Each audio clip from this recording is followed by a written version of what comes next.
Hello दोस्तों। कहते हैं कि बंटवारा किसी मुल्क की सिर्फ जमीन का ही नहीं होता, बंटवारा लोगों की भावनाओं का भी होता है। लकीरें जो सरहदों पर खींची जाती हैं वो लोगों के दिलों पर भी गहरे निशान छोड़ जाती हैं। इस वीडियो में आप भारत के बंटवारे को लेकर 10 ऐसी बातें जानोगे जो शायद ही आपको पहले पता हों। नंबर 1, भारत विभाजन की एक तारीख घोषित हो जाने के बाद बहुत से मुसलमानों ने यह मांग की कि ताजमहल को तोड़कर पाकिस्तान ले जाना चाहिए और वहाँ सिर्फ फिर से इसे बनाया जाना चाहिए, क्योंकि आखिर ताजमहल एक मुग़ल बादशाह ने बनवाया था। लेकिन ये मांग कोई जोर नहीं पकड़ सकी।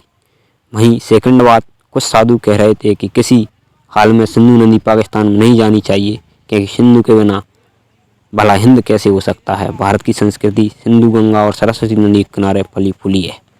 वहीं तीसरी बात, माउंटबेटन दोनों देश की इंडिपेंडेंस सेरेमनी में शामिल होना चाहते थे, इसलिए भारत को आज़ादी मिली 15 अगस्त को और पाकिस्तान को आज़ादी मिली 14 अगस्त को। यदि दोनों देशों को एक साथ आज़ादी मिलती तो माउंटबेटन दोनों के समारोह में एक साथ कैसे शामिल होते। वहीं चौथी बात है, पाकिस्तान एक अलग देश बना था और उसके पास उस वक्त कोई करेंसी नहीं थी, तो 1948 तक पाकिस्तान ने भारतीय नोटों पर पाकिस्तानी मोहर लगाकर भारतीय करेंसी का इस्तेमाल किया और 1948 के लास्ट तक पाकिस्तान ने पाकिस्तानी रुपये का इस्तेमाल शुरू किया। वहीं पांचवी बात है, जैसे घरों में दो भाइयों का बंटवारा होता है, उसी तरह भारत पाकिस्तान के बंटवारे में ज़मीन के साथ बहुत सी चीज़ों का बंटवारा और हुआ था, जिसमें सिक्के, नोट, साइकिल, टेबल कुर्सी, टाइपराइटर, लाइब्रेरी में मौजूद किताबें, इंसाइक्लोपीडिया ब्रिटानिया का भी बंटवारा हुआ। कुछ भारत के हिस्से में आया तो कुछ पाकिस्तान के हिस्से में गया। इन चीज़ों के बंटवारे को लेकर काफ़ी बहस और झगड़े भी हुए थे, क्योंकि इस्लाम में शराब को हराम माना जाता है। इसको लेकर कोई बहस नहीं हुई और शराब भारत के हिस्से में आई। वहीं छठवीं बात है, भारत के वायसराय के पास 12 शाही घोड़ा गाड़ियाँ थीं। 6 सोने से जड़ी थी तो 6 चांदी से जड़ी थी। दोनों देशों ने सोने की गाड़ियाँ चाहीं और इसको लेकर काफ़ी बहस हुई। फिर बाद में फैसला एक टॉस के द्वारा लिया गया कि जिसके पक्ष में टॉस गिरेगा वह गाड़ी उसकी हो जाएंगी, और भारत के पक्ष में टॉस गिरा और भारत को सोने की गाड़ियाँ मिली।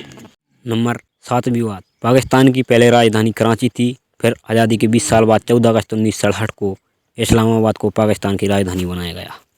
साल 1948 में प्राइम मिनिस्टर नेहरू ने कुरुक्षेत्र रेफ्यूजी कैंप का दौरा किया। ये कैंप 1 लाख लोगों के लिए बनाया गया था, लेकिन इसमें 3 गुना लोग रह रहे थे। शाम को सरकार की तरफ से यहाँ पर डिज्नी फिल्म दिखाई जाती थी। इसमें एक साथ 15,000 लोग इसको देखा करते थे।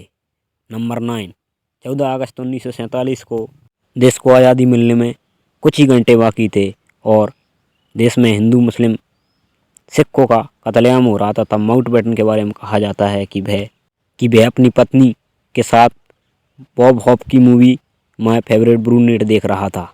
नंबर 10, 20 फरवरी 1947 को ब्रिटिश प्राइम मिनिस्टर क्लेमेंट एटली ने 3 जून 1948 को कहा कि भारत से ब्रिटिश रूल खत्म हो जाएगा।